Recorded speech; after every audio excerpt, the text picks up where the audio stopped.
Okay, good evening. Good evening, everyone.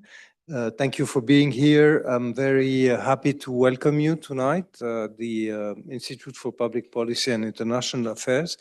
This public event, in fact, is both ending a whole day of workshop that we held here at IFI with our friend from Chatham House on the topic of social contracts. And also it is mainly crowning and ending a 2 years research program that we did in partnership between IFI and Chatham House. And I wanted to start by saying that and by thanking Chatham House and the MENA director at Chatham House, our friend and my friend Sanam Vakil, for her trust and the collaboration that we had. It was a very interesting and thoughtful, thought-giving program and project, and I think that probably some of the findings are worth being pursued, and maybe tonight we'll maybe lay the ground for certain coming themes to research. The topic is extremely interesting because it's taking place in a very particular moment in time in our history in the region, after the Arab revolutions, after the war in Gaza, after the shifts that are happening in the wider region, in the Gulf and elsewhere. Also because certain countries have witnessed radical changes lately, and also because we have new topics that are on the agenda of what constitute a social contract between citizens and among citizens and between citizens and their states and between society and states. Issues like the nature of work, technology and artificial intelligence, issues of climate and so on and so forth. So this is what we will try to explore tonight. Unfortunately, we only have one hour with four distinguished panelists.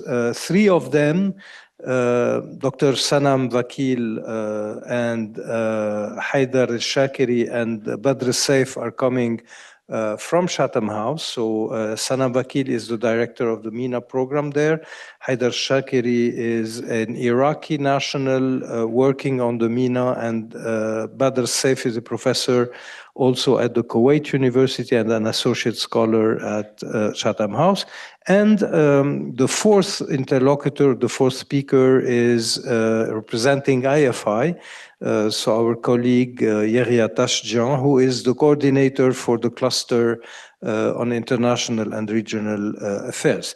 Without further ado, I will start with a question for you each.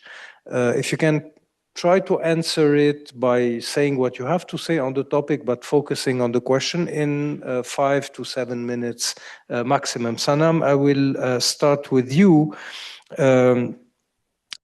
I mentioned the events of the recent years. I mean, the Arab revolutions, Gaza, normalizations in the Gulf, and etc. How are all these events and transformations affecting or reshaping the social contracts in the MENA region? Okay, maybe now it's on. Yes, okay. Thank you very much, Joseph, and it's such a pleasure to be here. We've had a very fruitful exchange, as you mentioned, and it's been really wonderful to collaborate with you and your colleagues here at IFI, and looking forward to very much taking the work and the conversations forward, because as we discussed, and I certainly concluded today, we're certainly in the middle of a historic, if not revolutionary, transformation of the region, and one that very much impacts governance and social contracts across the Arab world.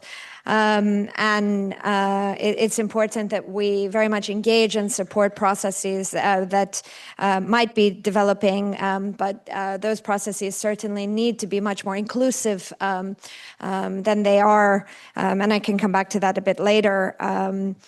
To answer your question, I think we are certainly in this very unique moment in the region, if one wants to be positive about the transformations and the 2 years of war and genocide that we have been witnessing in Gaza, wars that have extended, of course, impacting Lebanon, transformation of immense proportion in Syria, continuing conflict in Yemen, and wars that have extended beyond the borders of the Arab world to also impact Iran. These wars and the geopolitical consequences of conflict very much are tied to governance and very much are tied to the quote-unquote shifting social contract. And let me sort of connect a few points that I would like to make. This is, I mean, you said, after the wars. I don't think we are at a point where we can speak necessarily about after the wars, but we can talk about maybe trends and dynamics that have impacted the region over the past few years that I think are important to lay out. First of all, geopolitics has been driving conflict in the region, but also if we think about the broader international order that has been fragmenting over a pronounced and prolonged period of time, different scholars would, point back over a decade, if not more, to this fragmentation. And that fragmentation, of course, is unleashing geopolitical competition, certainly between the United States and China, but also bringing in other actors as well, actors that seek to shape the order, influence the changes that are coming, but also to play a maybe more direct or have agency in shaping how the order will emerge. Some actors do not want to see a bipolar order, but actually a multipolar order emerge. And we are not yet in one order or another, but very much in a moment of transition. How is this impacting the Middle East? I would say that without a clear order, states in the region are searching for order in complicated and oftentimes contradictory ways. On the one hand, we have seen a number of normalization processes emerge throughout the region. This is not just a normalization trend between Israel and some Arab states. We have seen normalization also develop between Iran and Gulf states, between Turkey and the broader region. And so this trend of normalization, I believe, is a reflection of greater agency from regional states to manage regional security, either directly, bilaterally, multilaterally, and it is a reflection of the broader shifts. And this will impact governance, and I can get to why. In reaction to this order fragmenting, we are seeing what we're calling in my program at Chatham House, multi-aligned relationships. Which means that countries are trying to show agency, not wanting to pick sides, working transactionally, pragmatically, if you will, on issues, thematic, climate, trade, defense deals, if you will, with everyone, not just with one bloc or one country. And this also has implications for governance in the region. I think the shifting order also matters because we are not seeing global blocs or multilateral institutions also not play the role that they traditionally played in peace building.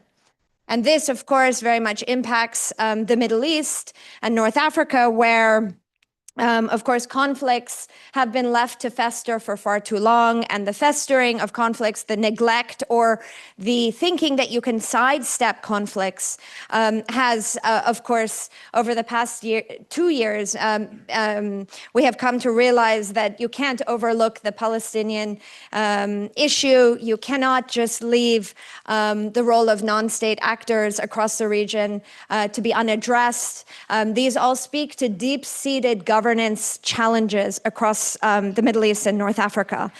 So if we're thinking about next steps and connecting the geopolitics to governance and local dynamics across the region, I would say that if there is indeed a meaningful ceasefire developing in Gaza, if there are political processes developing here in Lebanon, out of Syria, possibilities for renewed engagement in Yemen, another conflict that we just don't talk about, and broader diplomacy around the region. What needs to be embedded in these conversations about political settlements is the issue of governance, because it's poor governance that has institutionalized conflict in societies. It's, of course, led to the growth of non-state actors. It's created war economies. We've seen corruption obviously become endemic, and there have been legitimacy shocks throughout the region that continue to go unanswered. So without addressing the systematic causes within societies, obviously narratives of resistance that can be local, regional, or transnational can very much resurface. So that is the aggravating issue that underlines all of this. But what's, I think, problematic, though, is that regional states continue to lurch between wanting to have more agency in addressing challenges in the region, but at the same time continue to wait for international institutions, international powers, the West, quote unquote, to show up and help facilitate conflict management. And with the order very much fragmenting, with countries in the West very much experiencing so many of their own domestic, economic, and financial challenges, waiting for the West to show up to manage these problems is no longer a viable solution.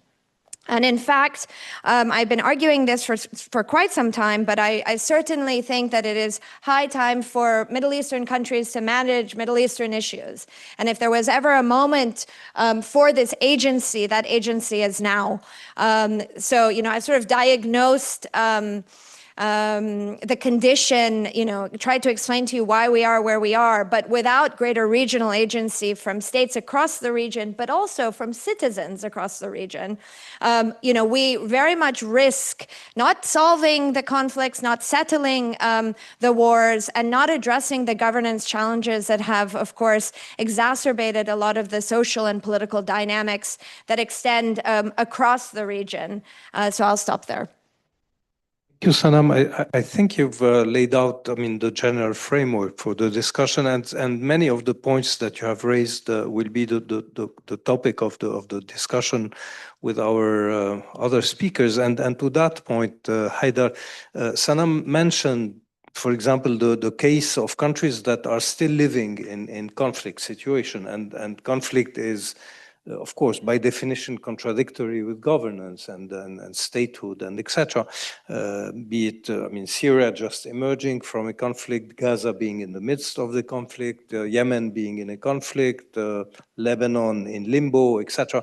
How are these situations affecting the question of state construction that is at the core of the social contract, and the question of legitimacy that you have mentioned also, Sanam?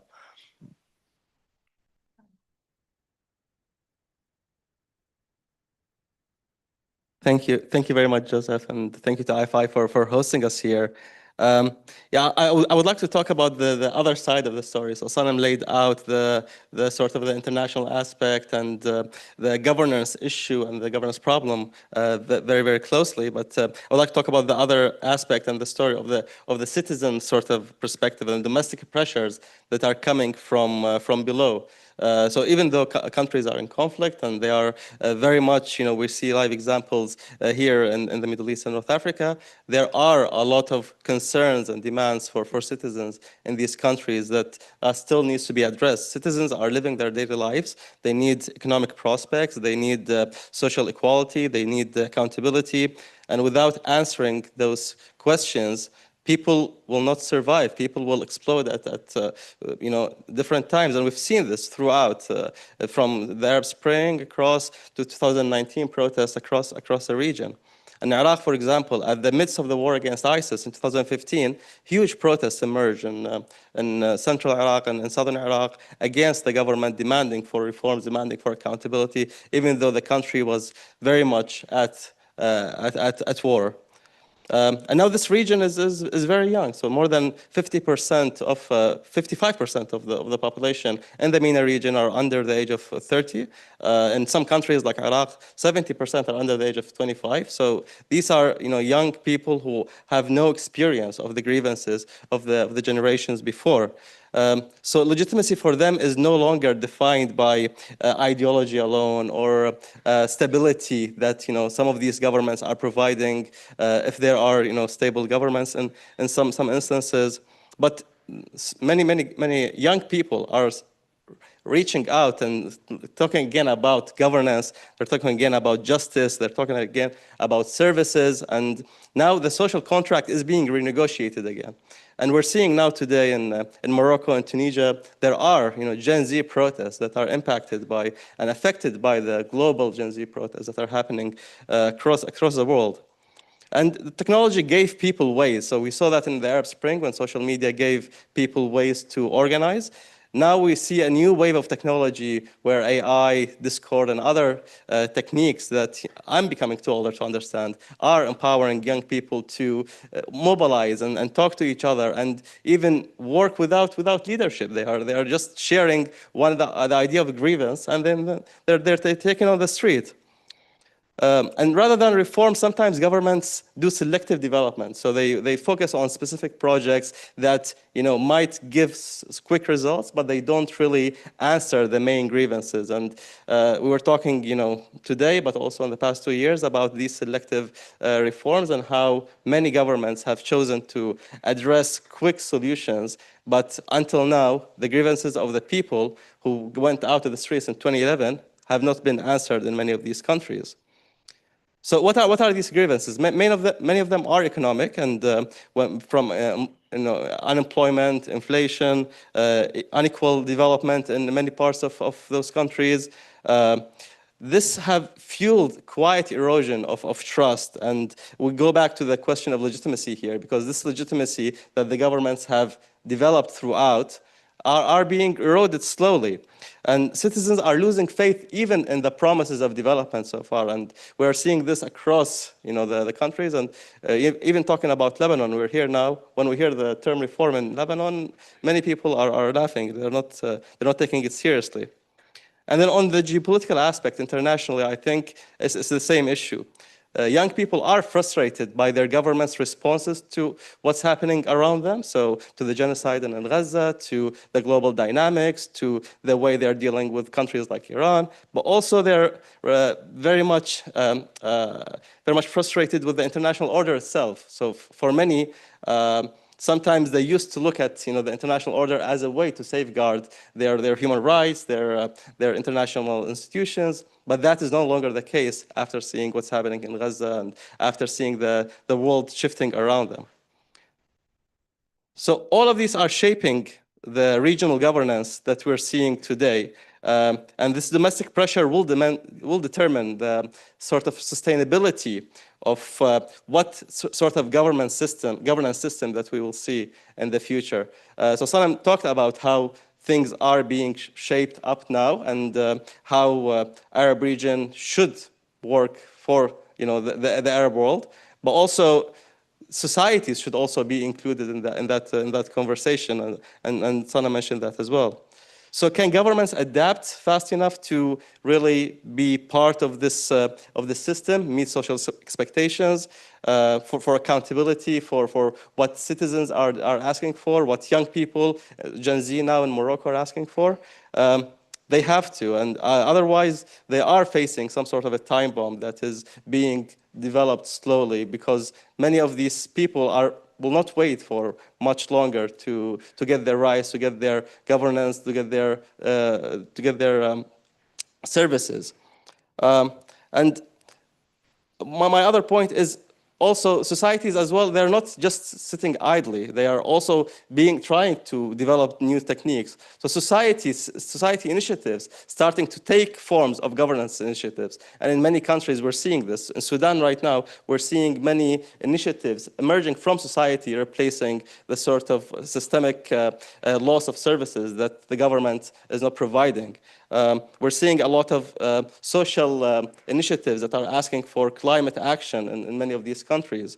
We're seeing new entrepreneurial and economic initiatives that are emerging from small businesses to tech initiatives and in different parts of the Arab world. And I think this is something that we can explore further if we want to talk about some of these issues and how society is being more involved in these initiatives. Thank you. Thank you, Haidar. Actually, you raised 2 or 3 questions I'll come back to in a minute. The question of the individuality or individual, emancipation in the region, and also the transformation of society itself through technology, through other means. When we look at this question and the region, the impression we have, and I think it's not a completely false impression, is that increasingly the Gulf area, the Gulf sub region, I would say, in the MENA region, is becoming distinct, is taking a different trajectory. It's living somewhere else, or it's drifting towards somewhere else, more high-tech, more globalization, more apoliticism, et cetera, et cetera. Is this the case? And if so, first of all, is it still relevant that we talk about a MENA region? And second, what is the peculiarity of the mode of governance and the social contract that is developing increasingly in the Gulf region? Thank you, Joe. Thank you, IFI, Chatham House. I'm very happy to be in a legacy institution. The AUB has a big name in the Gulf and in the Arab world. So the students in the hall should be very proud. You're in a great knowledge production space, despite the challenges of the institution or the country. Now, to your question, the direct answer is yes and no. But let me now walk through why is it a yes and no. And I think we cannot dissociate or disentangle the Gulf region from the bigger space, which is the MENA region and the global dynamics. And I want to start with the big picture because certainly this is how many in the Gulf region, both policymakers and average people, look, they're global citizens. They look at the world at large. And let me start with where we have a failure and a challenge in the international rules-based order. We've seen this, Sanam has alluded to the 2-year genocide, live stream genocide, the first ever in modern history, with a whole host of issues associated with it. And this has been something that we're grappling with as we see selective standards being applied to another conflict at the same time with the Ukraine-Russia war. If you look back at 2024, and according to various studies, the highest numbers of armed conflict happened in 2024, the highest in 7 decades. And the irony is the United Nations is celebrating or commemorating 80 years of that order. Yes, there are some reforms that they're trying to push forward, but I think in that reform mechanism, they need to take into account the changes, the vast changes that happened in the last 7 decades. One red flag that I would raise is the big role of multinationals. Companies, big tech, Facebook, X, Meta. I mean, as a historian, it reminds me of the East India Company back in the day when they ran the show in colonial India before the government even noticed it. So those need to be part of the discussion because they're certainly part of both the problem and they can be part of the solution. Now, we also have certain global governance tools today that require a serious rethink. And you'll see that the Gulf states have had issues with some of these. Let me flag 2 examples. The first one is UN peacekeeping forces. So the UN does great in being a band-aid and fixing things after they're spoiled, but can they be a bit more proactive in us, the international community, empowering the system to lead from above? I'm thinking now the UNIFIL, there has been a huge debate in Lebanon about its efficacy. It's been here for decades. Closer to home, UNAMI is going to end its mission. It was there to regulate the relationship between Iraq and Kuwait on a select list of files. So I think we can do better in terms of products that we can brag about and use in our international system. Another issue that I have with another governance tool that unfortunately has only become more popular is unilateral sanctions, sometimes from the UN, but sometimes from great powers like the US and certain European states. Let me give you a statistic here. So we moved US sanctions moved from 900 in 2000 to guess how much in 2021, in 20 years only, to 9,400 sanctions. And according to a very well-respected global health magazine, The Lancet, they've assessed that close to 560,000 deaths accrue every year for the last decade because of these sanctions. So again, another global governance tool that's failing us. And I think we can do better as a global humanity. Now, there have been alternative governance structures, and this is where Sanam's rightful point about the agency that's rising in the region is coming through, whether it's global South-South exchanges. We've seen the attempt by China, for example, to develop a bank, the ADB, Asian Development Bank, to try to, come into terms with the Bretton Woods agreements, whether it's the World Bank or the IMF. Closer to home, you'll see organizations like BRICS, 11 member states, older ones like the OIC, trying to develop some space, attempt to de-dollarize, for example, minilaterals across the region. So there is certainly that drive, and I think that's a drive that can also produce governance tools that could be good alternatives. Now, let me move closer to the region. Take stock of this whole global picture. And if we come to the region, again, I cannot escape starting with Palestine. And by the way, I start with Palestine in all my contemporary Arab affairs courses prior to the events of the last 2 years, because not addressing that root issue will lead to more problems, as we have seen, whether in Lebanon or in other spaces. And Gaza is the microcosm of the failure of the governance system on display. And it's an issue that is currently a governance problem. I mean, today, for example, the US has reportedly submitted a UN draft resolution for discussion among the member states on what next in Gaza. What's the post-governance structure? And look, I mean, theatrics have been on display since the Sharm el-Sheikh Peace Summit, if we can call it such. And these theatrics give us various, it's like a menu of a drop-down options. Is it going to be a local force by Palestinians staffing their country and their space? Is it going to be regional Arab and Muslim forces? Is it going to be abortive peace chaired by Mr. Trump and maybe Mr. Blair? So all of these options need to be cleared out, but I think we need to also start from within to clarify this. And again, it's not limited to Gaza, Sudan, Yemen, Libya. The list goes on, unfortunately. So where are the solutions? And now I'll come to the yes and no, Joe, concerning the Gulf. I think the Gulf states have done well for themselves for two reasons. A, there was that focus of developing that frontier system to deliver services to the people and to the citizens that are living there. But B, frankly, because of the failures of the next door neighbors. I mean, so we need to also factor that into account. And what I see happening with the Gulf is that there is a sense in which they're investing, and these are some of their governance toolkits, if you may. They're investing in nationhood. There is a high sensitivity to non-state actors, wherever they are, whether in the Gulf or abroad. There is a sense in which there is a top-down approach, for sure, on how to run things, and that could come with a host of challenges. And there is also a sense of connectivity agenda on display. How can we surpass the different ways of doing things by going at the high-tech, latest type of interventions when coming to terms with our challenges? And we're embarking on a post-oil era.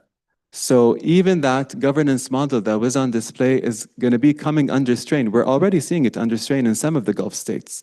There is that convenient attempt to lump all the 6 Gulf states together, but each one certainly has its own trajectory, its own background, its own way of associating with its people. And I see those vision statements that have come into the Gulf as both an opportunity, but a challenge at the same time. It's an opportunity to transform the economies, but it's a challenge because its main basic premise is that it goes beyond its own territories. So for them to thrive, the national visions in the Gulf states, they need a thriving Middle East region. And hence you see them trying to mend fires, trying to develop certain recipes. And this has had an uneven results, if you may. The big ticket item, and I think grabbing the attention of many in the Gulf, within the region has been Syria, because it's at least moving in a certain direction that they feel, while fragile and may not represent everyone at the moment, but it's at least focusing on the basics of delivery, the basics of providing services. And I think that's something to develop and to work on. But let's not lose sight of the risk of Gulfinizing the Middle East. I certainly don't think many in the Gulf want that. They don't see that their model can be exportable to other places per se. We can get into that later in the Q&A, but I think there has been internal discussions on this topic. Now, let me end with 5 proposals where I think we can develop an actionable agenda moving forward, not only for the Gulf region, but for the MENA region and beyond. Number 1, we need to go local in our solutions, in identifying our advocates, our champions, and we need to let go of a previous over-reliance on Western patrons or other external forces.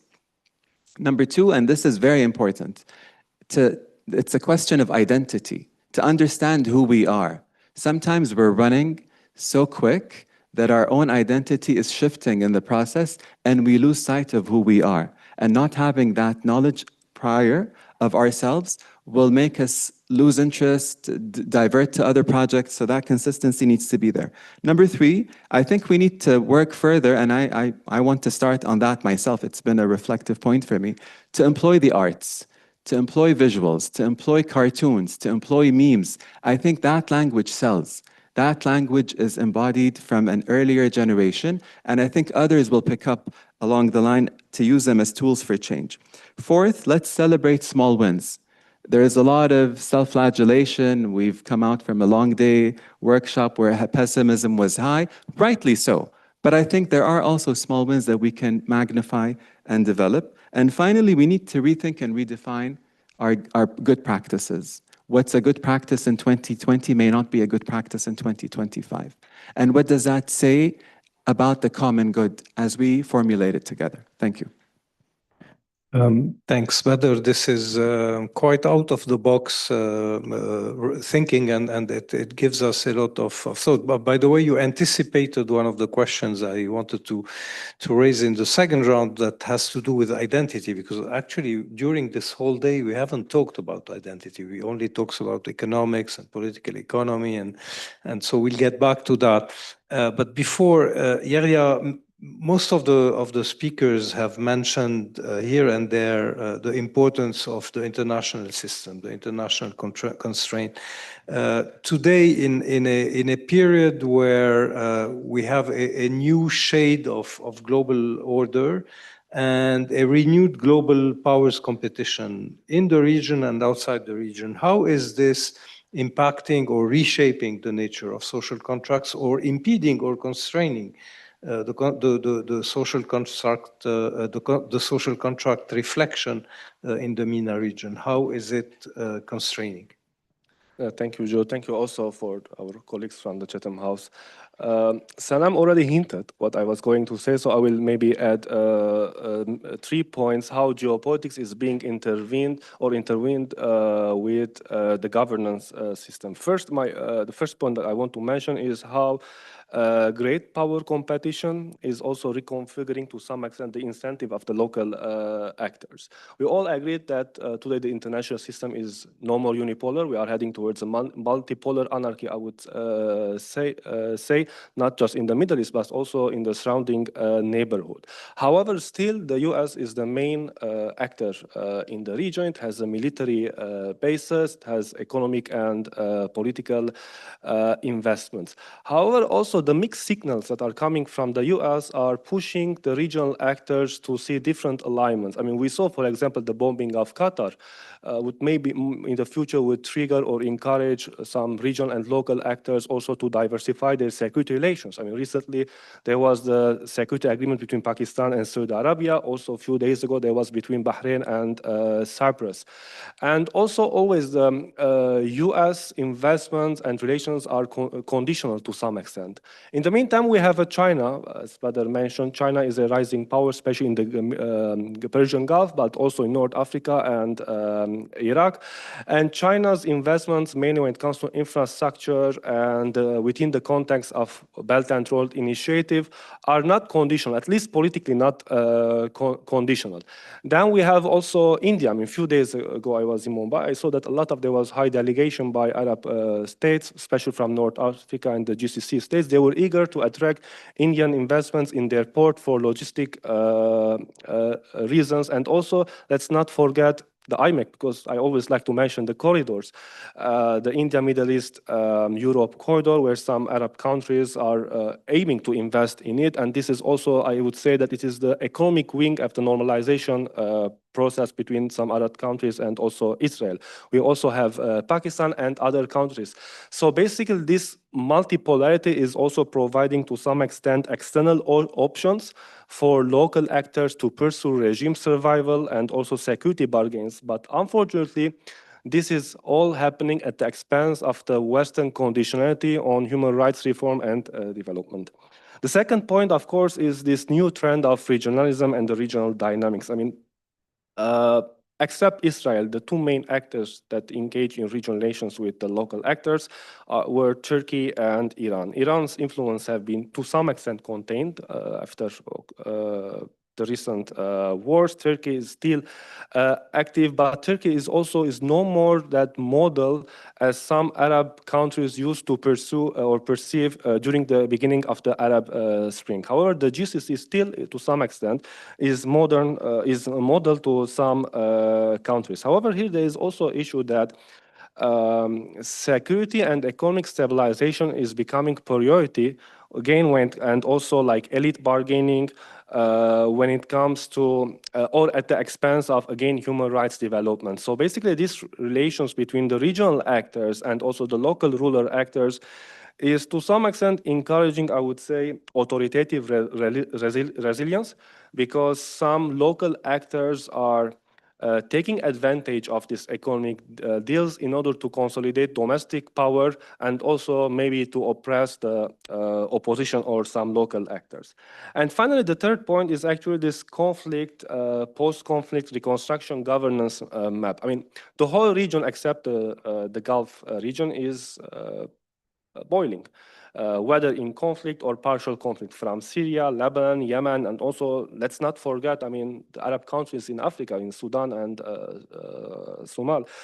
So basically, we're witnessing the emergence of hybrid regime and also the emergence of parallel authorities at the expense of weakened or fragile authorities. We're literally witnessing, I mean, the failed states are increasing in the Arab world compared to the stable states. So what is happening here is also some external countries, whether regional or extra-regional powers, are taking advantage of this war situations and maybe also encouraging the emergence of weakened or parallel authorities and also engaging, for example, relations with some warlords. I mean, I always remember, I say this example that Lebanon in the early 1990s is the brightest example when the warlords became businessmen and engage in construction and reconstruction. And this is also my concern that Lebanon and Syria also may take this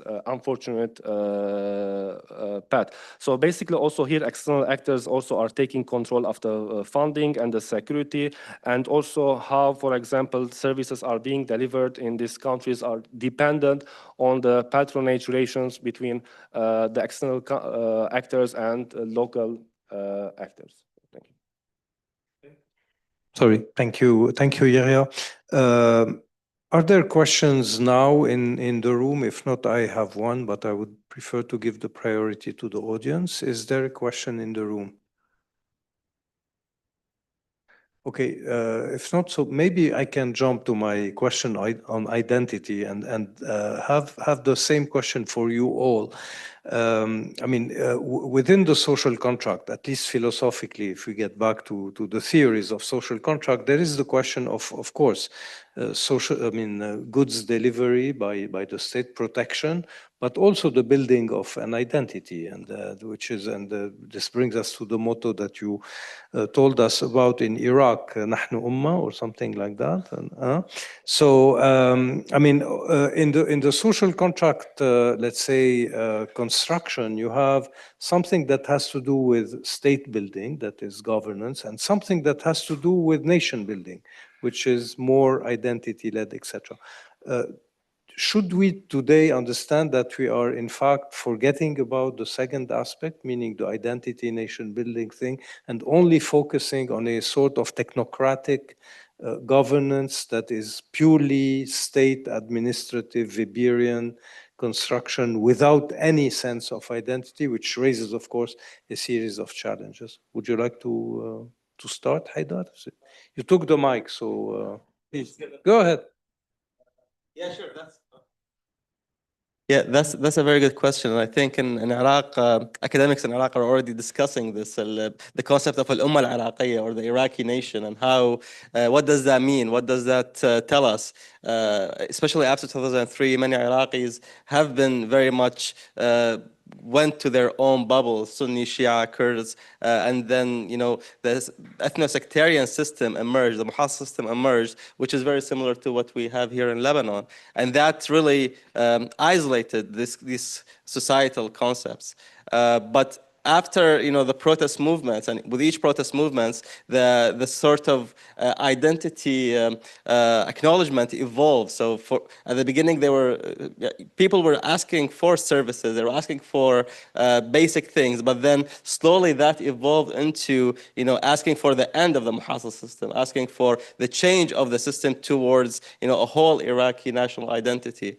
So I think that it really applies to Iraq, and I think in many of the Arab countries there is this more of this narrative that, you know, we are within our communities, and, you know, in many countries that is the sense. It's the local that we belong to, and then it slowly expands. And in Iraq, it's the same issue. So many people, especially when I talk about societies, and I talked about this earlier, they are trying to engage as much as possible within their own societies to develop their immediate environments. So to make their own lives better, to survive within their own communities, and slowly that expands until we arrive to the nation. And this concept is a way of survival. It's not the way that people are, you know, imagining that, you know, this is the governance system that we are aiming for, but it's a way of survival. So I think that's one way to answer the question from the Iraqi perspective, but I would like to listen to my colleague speakers also. Sure, thank you. I think it's a very important and maybe not adequately discussed issue recently. This identity, I think, very much underpins, obviously, our conceptual ideas of the social contract, but I don't think it's not part of the, you know, the evolving processes we are living through in the Middle East. I mean, certainly, I think there are multiple identities. It's very important to acknowledge that the multiplicity of identities are really what sort of drive and define us as individuals, whether it's local, familial, tribal, sectarian, religious, and, you know, even thematic identities, you know, or issues can be part of your identity. And I think, you know, different, you have models across the region of how states are trying to engage on the issue of identity. And I think the Gulf states are a really interesting case study where, you know, the states themselves, through arts, culture, through investment, through visions, if you will, are trying to create more state-based solidarity through identity. And it's a process that I think is fascinating to observe, and it builds, of course, solidarity and maybe more social cohesion at the same time. But I don't think that it, you know, moving away from the issue of identity is a solution for states that are looking for technocratic solutions. Because obviously what is instrumental in this issue of good governance, and, you know, we're all in agreement, I think, that there is no one best practice, there is no one good model. The best way forward is to create an inclusive process.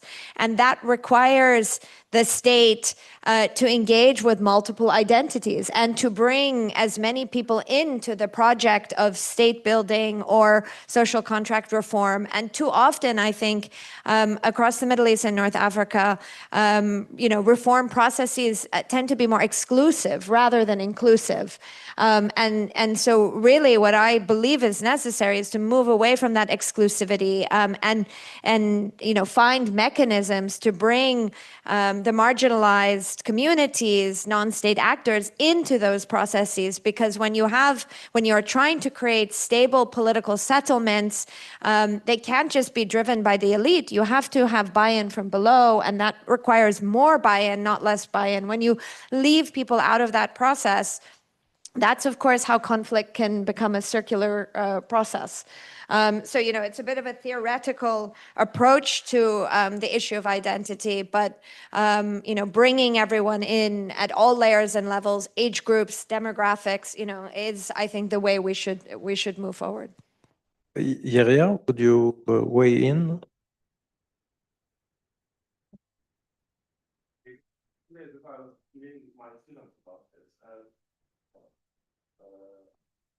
Took me 2 sessions and we didn't reach into consensus about Lebanon and nation building, state building, how many identities do we have in Lebanon. But then I'm trying to link actually. I can reassure you it took maybe 200 years for Lebanon not to agree on that. I cannot. Then I thought of actually the paper that we did about the Lebanon's foreign policy. And then I tried to reflect on that paper saying that, okay, we have the different identities, whether national, ethnic, sectarian, ideological, and so forth. But however, we can also engage in state building. And there are other examples in the region and also outside the region.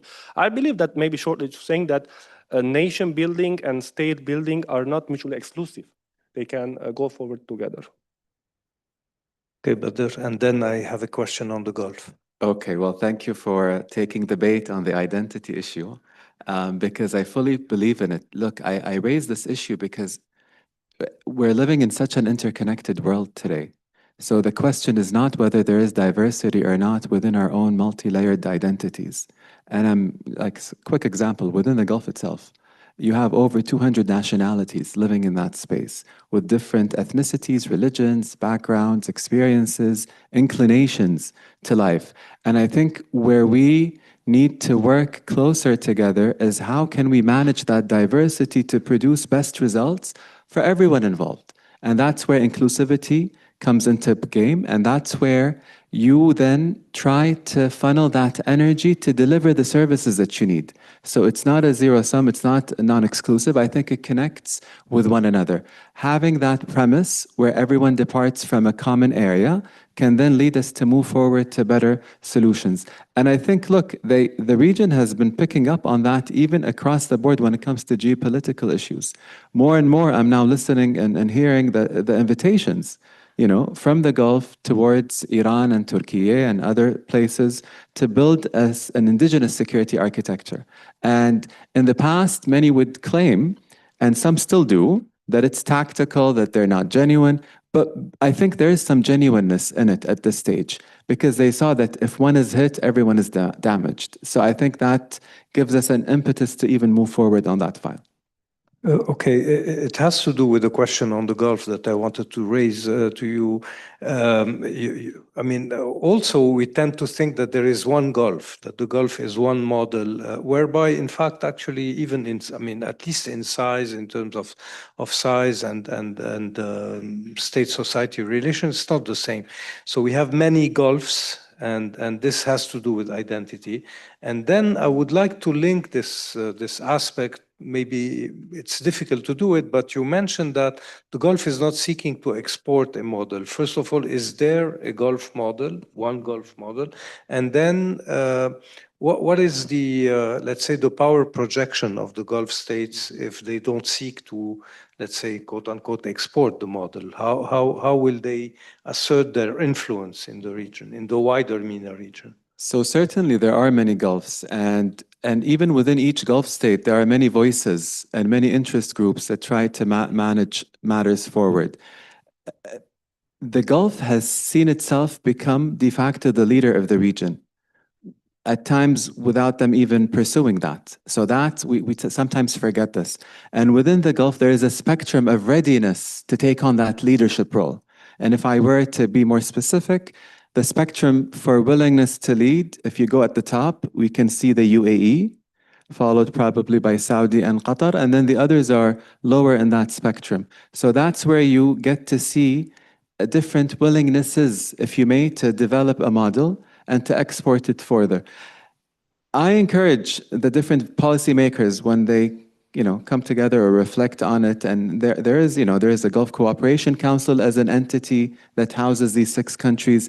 I encourage them to let go of their own rivalries, to try to unify, because this is a critical time in which if there is one united voice, you can achieve so much together. And secondly, to develop that model, because if you do develop that model, you can gain so much dividends. There is good standing for the Gulf at certain spaces, not so much so for certain countries, probably for certain political actions. But I think if we can focus on getting certain services delivered, the whole notion or the stereotype of the Gulf being the ATM machine of the region is no longer there. Certainly no longer there within the Gulf. And I think if there is any attempt to support other countries in good sense, right? They'll do this in partnership, and they'll do this when there is dividends to be earned by everyone involved, starting with the recipient countries and the host countries. So I think that's the mindset. And the challenge, frankly, if I can be honest, not only in Lebanon, but in other spaces, is that they're not picking up on this evolution in Gulf thinking. And I think that's where we, from the Gulf, need to further develop our messaging, and hopefully others in the region would also pick up the changes that are subtly happening there. Okay, thank you. Sanam, you wanted to?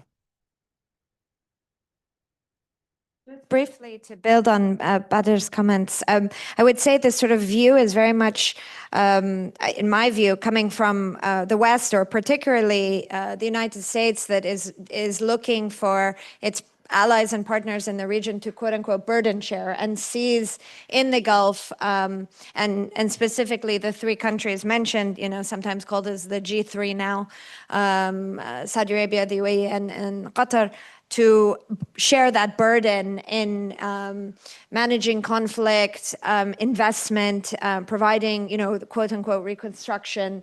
There is this expectation that, and I think unfair expectation too often than not, that falls far too often on deaf ears, that the Gulf is just going to bankroll everything that needs support across the region. And I think that's hugely problematic. But I think the view of the Gulf as the center of gravity for managing, containing, settling regional challenges is coming from the West. And if I want to be a bit critical of Gulf states, or call upon Gulf states to after 2 years of, what has just been a horrific genocide in Gaza, I would have expected a bit more coordination, agency, and unification for this moment that we're in today, watching regional states sort of lobby and put their agendas forward rather than already being coordinated at the table with a plan, I think is really problematic and reflective of the fact that, yes, there is an awareness that all of these conflicts need a day after plan, and yes, it is a moment for MENA states to play a role, but perhaps they don't have the capacity, they haven't solved all of their, there are many internal problems that they themselves have to address, but also, coordinating across the region is a challenge as well. I mean, there is in regional competition, Gulf competition, these dynamics need to be called out, but ironed out. And we're watching this, and this is, impacting, of course, conflict and governance challenges. Okay, thank you. I would like to conclude with a question that came online from one of our, invitees online. It has to do with the question of Israel. We've all studied in textbooks that the impediment or the deficit in state construction in the MENA region had to do with the overweight of the Arab-Israeli conflict. Now that we are heading towards a series of normalizations, of course, we have to qualify that and nuance it. But if so, if this question is at some point going to be behind us, will this change the nature of the social contract and the state construction fundamentally? Let me start with you, Badr, and then conclude with Sanam. I mean, look, Israel thinks it can bully its way through to hegemony in the Middle East. The actions of the last 2 years is to them giving them a false sense of superiority. But hegemony is not awarded through bullets and blood. Hegemony comes with culture, it comes with conviction, it comes with belief in the project, and none of these elements come with the Israeli project. So Israel should retire these tools, because if it's going to hurt anyone, it's going to hurt it first before it hurts the rest of the region. We're talking about a country it's an occupying state for a few decades, and people forget that basic fact of occupation. And you're talking about a country that shamelessly went after 7 countries in the past year with no follow-up from anyone and no impunity. It's just out there. So look, there is one path forward, and it's reclaiming dignity for the Palestinians, and it's reclaiming lands for the Palestinians, and it's changing the discourse from within. The Arab states can do so much if there is no willingness in Israel to play that role, which seems to be the case, unfortunately.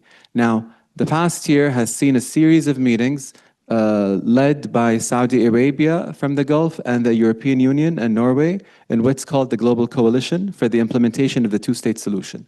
They had the New York Declaration last June. They're trying to rally different countries to recognize Palestine. You've seen the UK, France, Spain, Australia, Canada, and a host of countries join that effort. I don't think these countries are naive. They know that this is not the time for the two-state solution, because you need to have both parties play tango, and Israel is not ready for it. But I think we need to keep that issue alive, because without that, more conflicts are going to unroll, unfortunately, and more deaths and killings will come play. The Gulf states, and I think the rest of the region, have come out from this city back in 2002 in the Arab Beirut Summit. They said it quite clearly: we're going to go forward and recognize if you reclaim Palestinian land. And there hasn't been a single counter-Israeli offer to that since. Thank you. Yeah.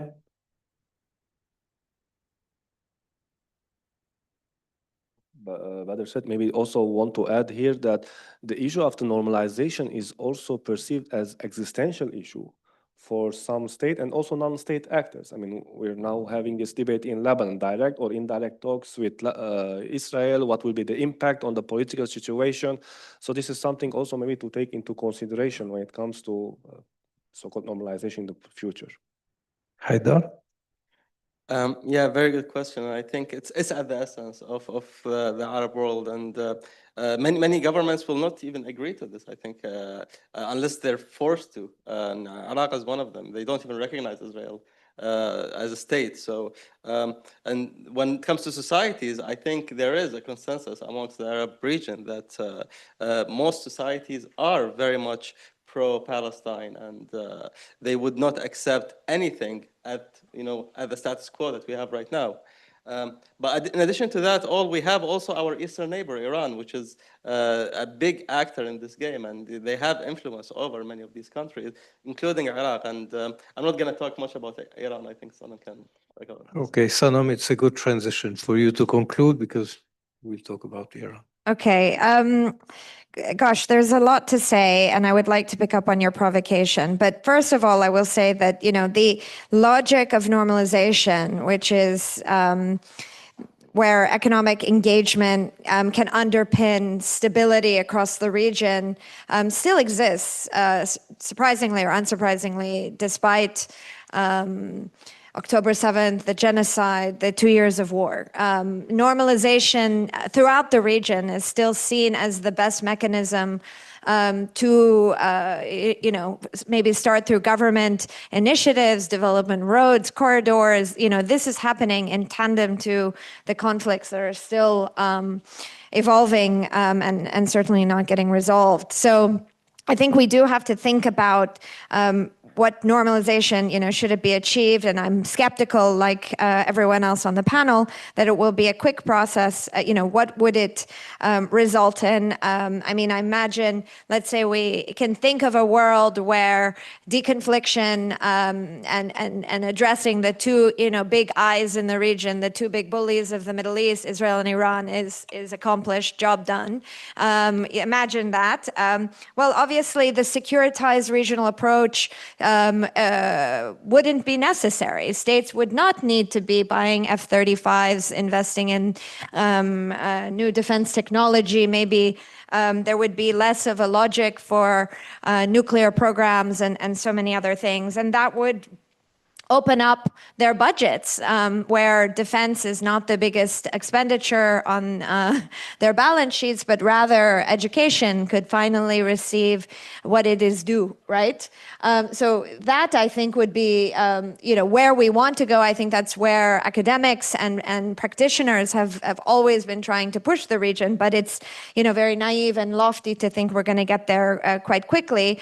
For me, just to end, I would say what is problematic to where we are today, and I think it's certainly connected to the issue of identity, but also security and then governance, is that the past few years have really embedded narratives across the Middle East. And this is, of course, made worse by technology, social media, the lack of engagement and interaction among, different narratives. And it's, Israel is very much entrenched in its own narrative, that it is engaging in a security-fronted war, and it is winning that war, and this approach is certainly effective for Israel. Not really thinking beyond, there is no concept of a day after, and there is no concept actually in Israel of normalization and what that might mean beyond, let's say, the cold pieces that, continue to exist between Egypt or Jordan and the UAE and Bahrain, for example, into something that would be real and effective, that would actually see Israelis know, the diversity and plurality of the Arab world, if not, beyond, that there would be real people exchanges, not just visits to malls in the UAE or Bahrain, something more meaningful. And I think that is, really what's problematic right now. Israel isn't thinking beyond. There's no vision of what people to people. And I would say, more broadly, if you want to bring the other big eye, the other big bully into the room, the same exists for Iran. There is no engagement. I mean, certainly government to government commitment to supporting normalization, but obviously the path to real engagement and building a security structure, if not a mechanism, whether Iran requires people to think that this is the Iran that you're going to deal with. It's not the Iran that's going to fall down tomorrow. It's not the Iran that is permanently on the hope of a revolution, but actually the Iran that has been there for 47 years, whether we like it or not. So it's a pragmatic acknowledgement that the resilience and the stability that all countries are seeking is the same one, whether we like it or not, for the Islamic Republic, and how you create a structure that is inclusive, that brings these states together, but also requires these states to think about the governance process at the same time, because they're all united in one thing, their own resilience, and that requires them, of course, to consider the roles of their people in that process. Definitely. Thank you. I think with these concluding interventions, we also our panel tonight comes to conclusion. I think it was a very interesting discussion. We could have spent more time. I would like to also say that we are concluding a 2-year cycle of, a project together, IFI and Chatham House, and I wanted to again very much thank you, Sanam, and hope that we can find a new avenue for collaboration in the coming future. And I would like you all to join us and thanks our distinguished panelists tonight. Last point, there is a small bite we can share together in the room, in the lobby that is besides this room behind us. Thank you very much and have a good evening.